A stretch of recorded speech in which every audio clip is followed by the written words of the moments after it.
Ma'am, balikan ko lang yung warrant. ICC warrant to, ma'am, no? Yung narinig nyo para kay VP Sara. When is this coming out? Chismis nga lang kaya walang name and date.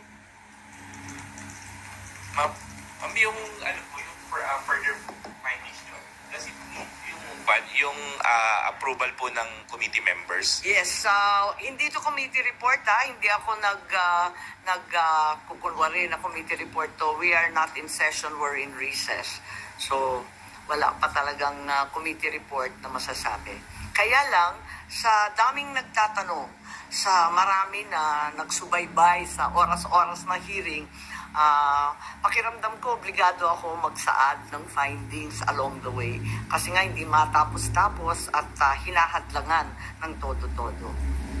Ma'am, doon may binabanggit din po na yung Republic Act 9851 wherein it says na yung pag-present sa local court ng isang individual who is facing an allegation of crimes against humanity, hindi na kailangan the government, although the term used was may surrender yung individual niya. Do you think it's enough dun sa nangyari kay former president? Sa bagay na yan, sa palagay ko, ang Senado kasama ng Kongreso maaring magbago ng batas at liwanagan yung Article 17 noong 9851 kasi hindi maliwanag doon, parang natanggal sa proseso ng pagpipinal. Nakita ko yun. Maliwanag yung surrender, maliwanag yung alin yung extradition. Maliwanag na yung surrender ay para sa dayuhan lamang.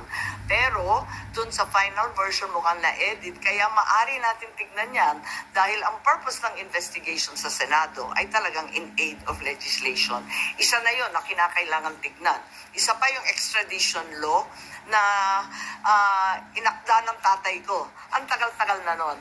Marahil kinakailangan tignan na rin natin yan dahil hindi na pakay sa mga problema ngayon yung ibang provision doon.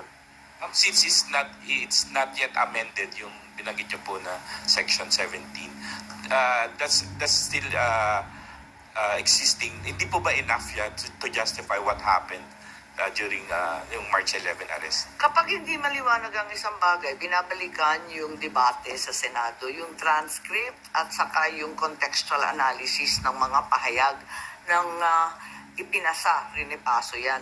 At maliwanag dun sa original na talagang yung surrender ay para sa dayuhan lamang.